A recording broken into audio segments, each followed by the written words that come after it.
You good? Hey everyone, this is Michael coming to you from the only active prison cell in the free world. It is day 142 in a year-long experiment into personal transformation and educating society on the different issues that convicts face inside and outside the walls.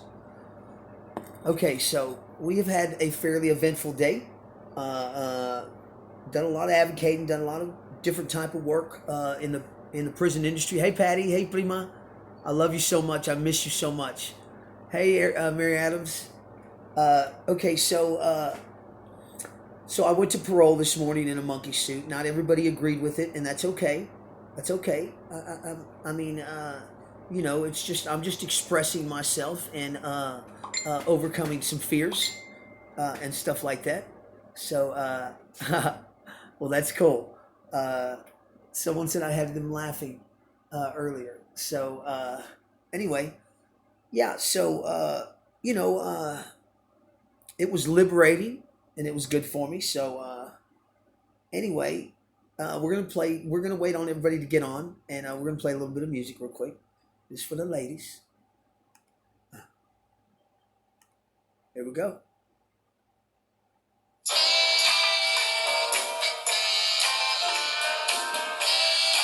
Everybody.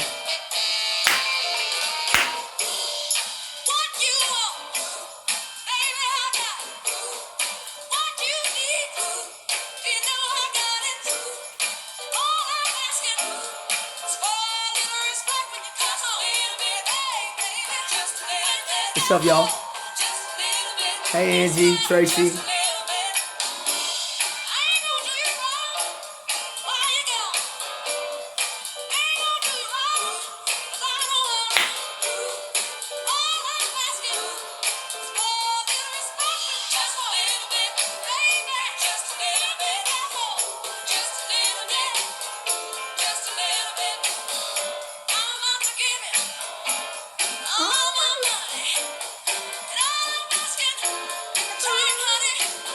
What's up, Joe Hall?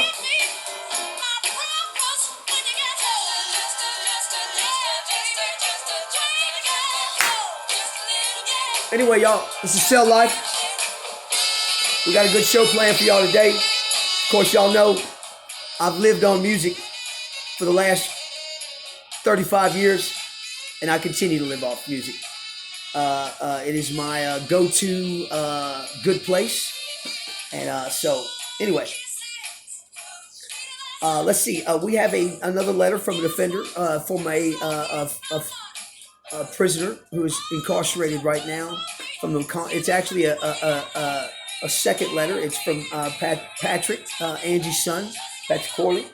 So we'll be reading that tonight. And if y'all want to talk a little bit about today's events, Joe Harmer, I did not. Yeah.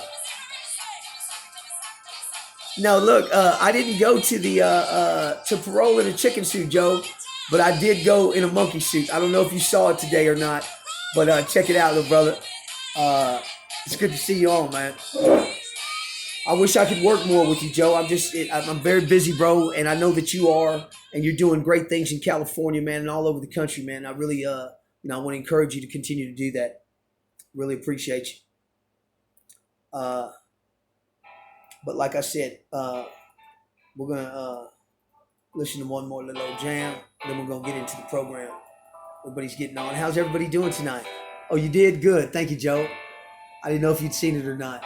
Hey, Terry May, Pamela Perez. Hey, Cynthia, Medina Gutierrez. Hey, Carolyn, Rhoda, Patricia, Patty, my girl, Samantha Swain. What's up?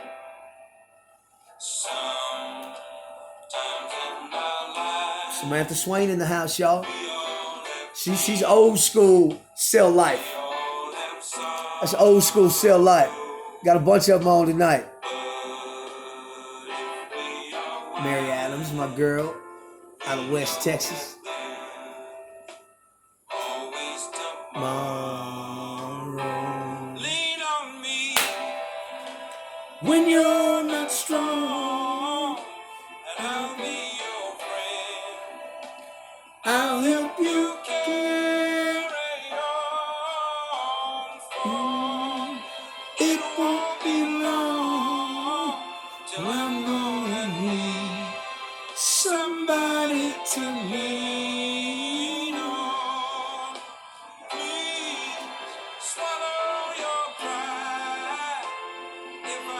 Hey, Lauren. Terry Tarpley, hello. I know you were. I know y'all were worried about me. Look, I know my limits. So, you know, I appreciate y'all's concern. We might have to put together a bond fund, a little fundraiser to bond me out every now and then, because I'm beginning to get bolder in my activism and in my protesting. So and that's a good thing. That's not a bad thing. Maybe for once, if I do go to jail, it'll be for the right reasons. Hey Jana, I'm so sorry that I have not gotten back to you. We are on it, and I'm going to set up a call for us early in the morning, maybe. I don't know, Jane. I will get with you, though. But hello, thank you for tuning in tonight, Mama.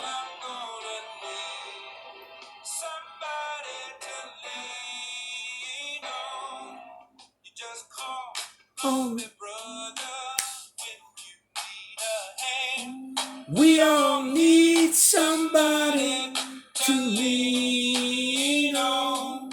I just might have a problem. You'll understand. We all need somebody to lean on. If there isn't no, hey, Lori Hudson. Curtis Skelton, what's up now?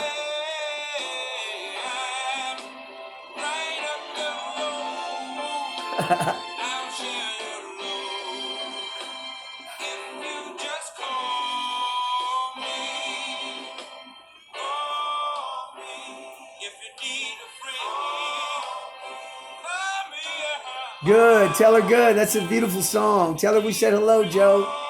Hey, Brittany. Stacy and Brad. Man, hey, Bridget. We got a lot of people on right now, man. That's great. Folsom Prison is now considered a hot spot. Over 250 positives. Deca Cheppy, too.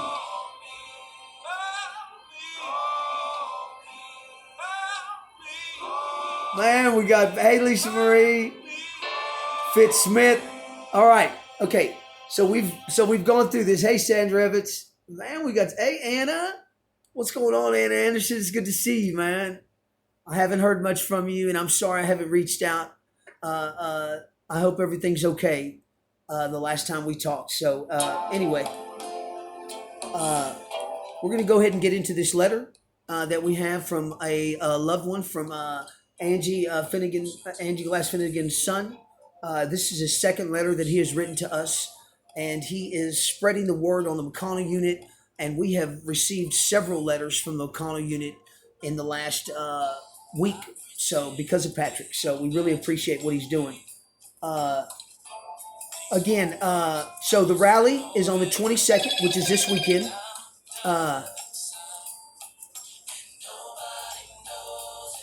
I know that, Angie. I know that. I don't want to worry y'all, but what I do want to say is that, you know, me and Sandra Grace were talking about this earlier, and what I want to say is that sometimes when we face our fears, it's liberating. And I've been on parole. Juvenile and adult parole, since 79. Okay? So I have not been off of parole. I have either been incarcerated or on parole since 1979. Hey, Blue Jay.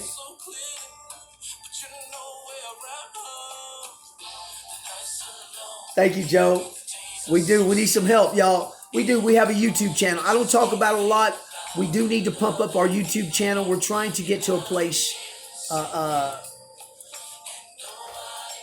I was talking about something, and Joe, you always make me lose my train of thought, Joe.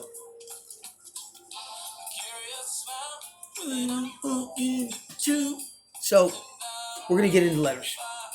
Oh yeah, I was talking about expressing myself and liberation through facing fears. So fear has been parole has been a major hindrance in my life for a long, long time, and not everybody might not understand my complete disregard for their approval. Okay, uh, I could care less what anyone in the parole office or any parole office in the world thinks about me. So, and I am learning my rights. And if I want to go up there in a monkey suit, if I want to go up there and drag, if I however I want to go up there, now I will go up there. And he can call the police. He can do whatever he wants. I'm allowed to do that. So anyway,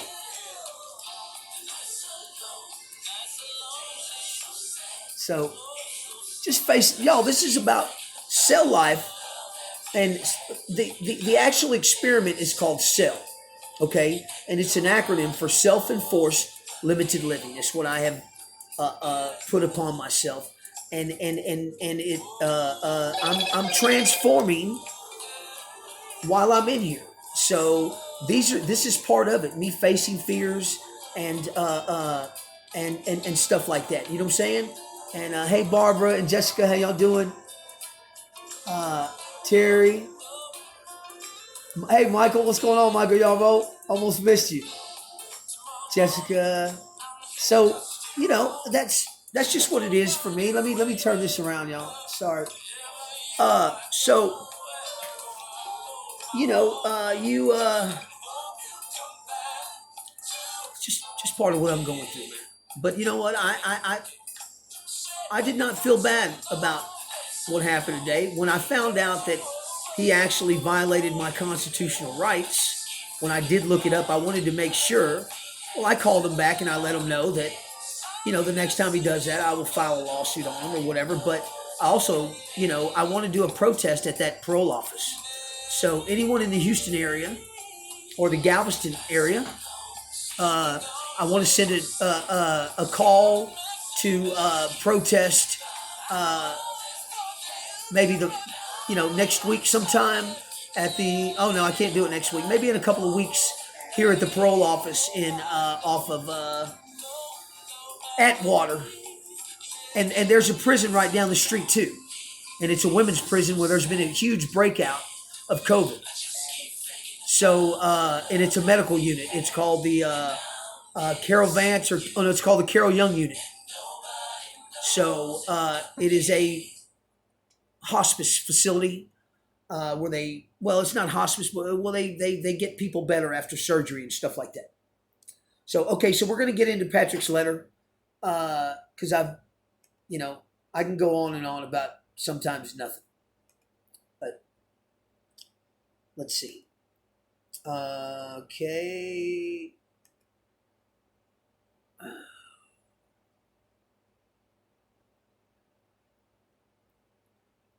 Okay, here we go.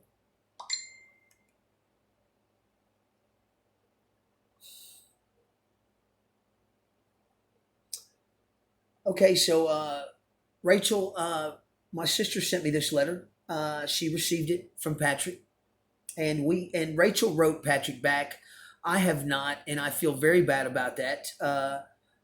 And I need to get on top of that because this is his second letter, and I have not returned a letter. So that is my fault. There's no excuse for that. So anyway, let me see. We received another letter after responding to him. I'm not sure what's up. He wrote the letter 11th, and I just received it today in the mail. It was supposed to be the 12th. Okay, so first of all, the first thing Rachel tells me is that, hey, Julie, where's Diane? Who's Diane? Hey, Diane Cabrera, how you doing? It's good to see you. Thank you for tuning in. Huh? Yeah, I know. Uh, Thank you for tuning in for the first time. Appreciate it. Thank you, Rachel, for y'all. Okay, so we're going to get into the letter, and Rachel tells me that that the letter uh, was written on the 11th, and she just received it today. It was postmarked the 12th. She got Williams and Glenn's letters on Saturday, which was weird. So anyway, it's you never know. It could have been held up because they were looking at it. You know, there you go. There's our PO box, and you can also email it to us at Cell Life Amplified or at michaelsavio781 at gmail.com. So, okay, so let's get into the letter. It was written on August the 11th of this year, just a few days ago. It was written by Patrick Corley, who is Angie's son, Angie and her husband's son, and it was off the McConnell unit in Beeville, Texas. He says, "Hi, Rachel," because Rachel wrote him back after the first letter. "I'm so glad to hear back from you. I've been spreading the word pretty much all the time. I want to be heard because no human being should be treated the way TDCJ is treating inmates. We need to put a stop to it before they really put us in danger with the conditions and food." Well, a little bit about myself. I'm 29 years old and a single father of two. I have an 8-year sentence. I've done 4 so far. I'm not going to lie. Let me read that. She said, well, he says, well, a little about myself. I'm 29 years old and a single father of 2. I have an 8-year sentence. I've done 4 so far. I'm not going to lie to y'all. I got hooked on painkillers and started a fire in my baby mom's duplex. I admit to my actions. I know most people here don't. And it's rare. It is. But it has made me a better man, praise God, to realize that I had a problem. So I asked God to save me. And since then, I've known that this was for me, to let the world hear my voice and help other people and to fight for our rights. Love it. We are all equal. We have the same blood running through our bodies. All lives matter. We've got to stand together and have our voices heard. Most people don't see what I see, and in my eyes, I see change coming. Let me tell you something. Let me tell you something about a convict, okay? We are some very, very observant people, okay? So when we see things going on in the prison, some men interpret them negatively because that's all they do usually. But some men, they see through the bullshit and they see behind the scenes things that are going on and the changes that are being made. So I believe that there are some changes going on. And it's because of the pressure and the speaking and the rallying and the getting together of the people like this community. Y'all, we are making a difference by coming together every day, okay? And even the people that don't come on live, they watch it, they view it, or whatever, comment, whatever. This is a community that is being watched. I promise you. Now, I don't want to scare nobody because we're being watched because we are not doing anything wrong. We are journalists. Never thought I'd say that. And we're not going away. You're right. So whether look, whether I have one people or one person, excuse me, or 100 people watching the show, I'm still going to do it. So And but I appreciate y'all. I love y'all. Y'all are like my friends and my loved ones. So uh, y'all are intermingled with my family. Y'all communicate with my family, with my dear loved ones, and I love that. So let me go on and finish the letter. He says, "I see change coming." He's got a vision. He can see through all the bars and all the grating and and the windows that have wired through them and bars. He can see through all that shit, and he sees some movement of change, or he senses it. He senses it in the guards or in the atmosphere in the and so he says, I know in our hearts what the cause is. What it means getting the word out to show how the prison system really treats loved ones locked up. And that is a key ingredient to fueling this movement is mobilizing the men from the inside, getting them involved, which empowers the family members to get involved because there's no fear. The fear is gone. The fear factor has been taken away. But we protect our loved ones. We do not allow anyone to harass them or retaliate against them. And if anyone if anyone retaliates on against anyone that shares anything on this show, I want to know immediately,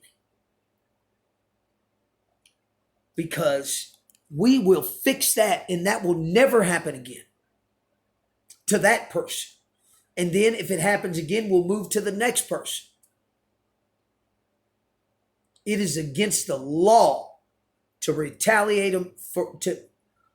to retaliate against a man for speaking out for his rights and for his family members speaking out, especially for his family members speaking out for his rights. I didn't even realize I had that in my hand. Sorry, y'all. It wasn't lit. Anyway, I do smoke at times. So most people, okay, okay. We've got to stand together and have our voices heard. Most people don't see what I see. And in my eyes, I see change coming.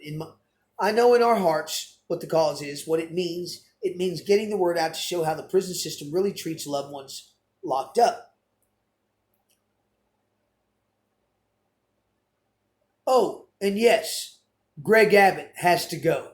He doesn't care about anybody but himself. I also agree 1000%. The hell with Johnny Sacks. We only get one hot meal a week, and it's not even hot when we receive it. And that's true. Look, there are laws already in place. These meals have to be delivered to these men at a certain temperature. I mean, it's a law. It's a law in restaurants. It's a law in prison.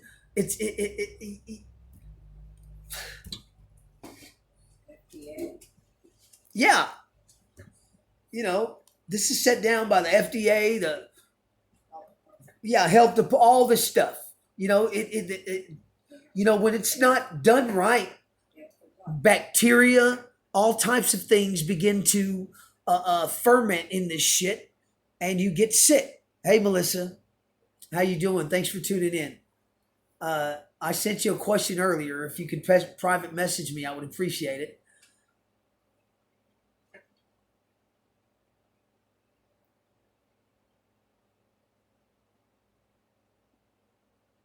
That's right. Okay, so we must have lots of family. It says we must have lots of family members complaining if they are starting to receive one hot meal a week. I think that we should do a call-in campaign at the McConnell unit.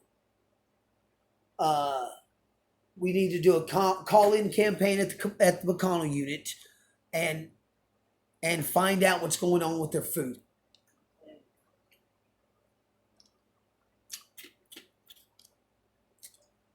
Only that. Look, these people can't handle too much at one time. So we give them one problem at a time, and we make them fix that problem. Where our loved ones are telling us, "Hey, we're getting a hot meal every other day," or they're beefing up the Johnny Sacks. I'm gonna check on that tomorrow. I'm gonna call over there, man, and see see what the fuck's going on. Excuse my language. They are only letting us spend $15 on commissary. They aren't running showers, rec time, etc. With me being in SEG from day one for an escape charge that they dismissed in county, I'm in my cell 24 hours a day. Wow.